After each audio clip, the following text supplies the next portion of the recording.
Hello guys, आज हम आपके लिए लेके आए हैं एक PC building guide for video editors जो इस वीडियो एडिटिंग करना चाहते हैं या फिर जो वीडियो एडिटिंग प्रोफेशन में हैं उनके लिए कौन से कंपोनेंट उनके लिए बेटर रहेंगे और कौन से कंपोनेंट उनके बजट के अंदर फिट रहेंगे without compromising performance. So let's start the video. तो गाइस, पहला जो कंपोनेंट आप चूज़ करने वाले हैं वो रहेगा आपका CPU यानी प्रोसेसर। अब आप प्रोसेसर कैसे सेलेक्ट करते हैं, इसके मेजर 3 फैक्टर रहते हैं। पहला रहता है कोर काउंट, दूसरा रहता है मल्टीकोर परफॉर्मेंस और तीसरा रहता है frequency.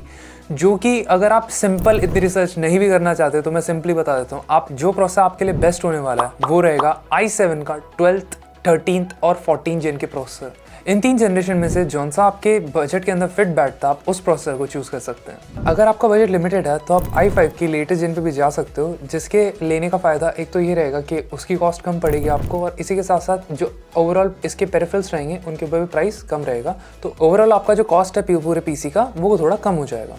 Moving on to the next component, RAM, जो कि मैटर करते हैं depending on your video editing resolution.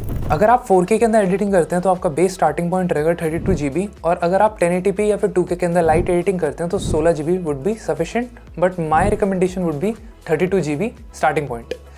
इसी के साथ साथ एक बहुत बड़ी डिबेट है जो कि DDR4 वर्सेस DDR5 के अंदर है कि इनके अंदर कितना परफॉर्मेंस बूस्ट मिल जाता है। तो अगर सिंपली अगर बेंचमार्क को सीधे कंपेयर करा जाए तो 4K के अंदर एडिटिंग कर रहे हो तो 7 to 8% का इंप्रूवमेंट मिलता है, जिसके अंदर आप DDR5 के अंदर 6000 मेगाहर्ट्ज़ को DDR4 के 3200 मेगाहर्ट्ज़ से कंपेयर कर रहे हो। रैम लेते समय आप 2 चीज़ों का और ध्यान रख सकते हैं, वो है फ्रीक्वेंसी और कैश लेटेंसी, जो कि मैटर करती है depending on your budget.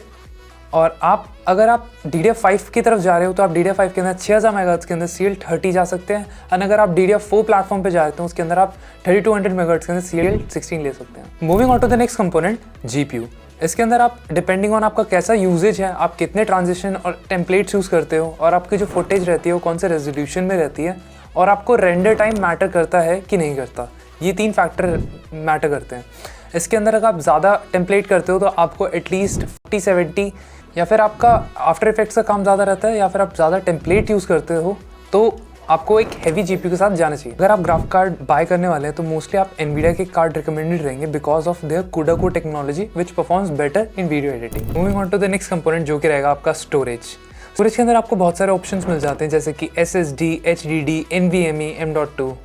Storage में जो आपके लिए बेस्ट ऑप्शन रहने वाला है वो रहेगी Gen 4 की NVMe SSDs, जिनकी स्पीड वेरी करेगी 4000 मेगाबाइट से 7000 मेगाबाइट पर सेकेंड तक। मैं आपको Gen 4 इसलिए सजेस्ट कर रहा हूँ क्योंकि Gen 4 की प्राइस टू परफॉर्मेंस वैल्यू जो रहेगी वो Gen 5 और Gen 3 से दोनों से बेटर रहेगी। इसके अलावा मैं आपको रिकमेंड करूँगा कि आप 2 SSD यूज़ करें। एक के अंदर आप mainly Windows and software use करोगे आपकी वीडियो एडिटिंग के। सेकेंडरी स्टोरेज के अंदर आप अपना project data and project files रख सकते हैं। रही बात कैपेसिटी की, आपको 1 TB की 2 SSD के साथ जाना चाहिए। जो ATX मदरबोर्ड के अंदर आपको 3 स्लॉट्स एवरेज मिलते हैं, उसके अंदर आप 2 अभी यूटिलाइज कर सकते हैं और एक डिपेंडिंग ऑन और फ्यूचर यूजेज आप उसको अपग्रेड कर सकते हैं। Moving on to the next component जो कि है motherboard.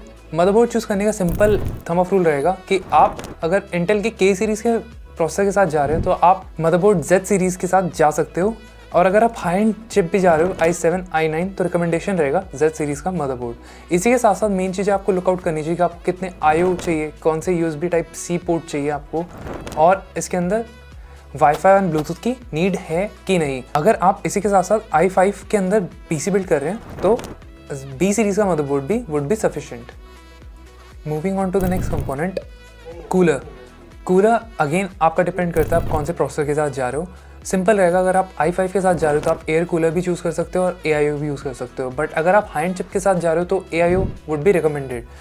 Reason being because AIO की परफॉर्मेंस लॉन्ग टर्म में डिग्रेड नहीं होती, एंड AIO के अंदर मेंटेनेंस भी बड़ी कम लगती है as compare to air cooler. और अगेन अगर आप i5 के साथ जा रहे हो तो एयर कूलर भी काम कर सकता है, बट अगर आपको AIO भी यूज़ करना है तो that would be good. But अगर आप हाई एंड चिप जो कि K सीरीज़ के अंदर आती है जैसे कि 14700K या फिर 14900K, तो मेरा सजेशन रहेगा 360 mm का liquid cooler from reputed brands. Lastly PSU and cabinet.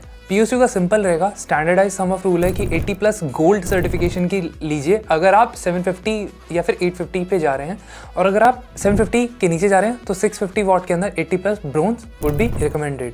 But again कभी भी PSU के अंदर आपको चीप आउट नहीं करना चाहिए, क्योंकि अगर आपने अंदर चीप आउट करेंगे तो आपके PC का बच जाएगा पटाखा।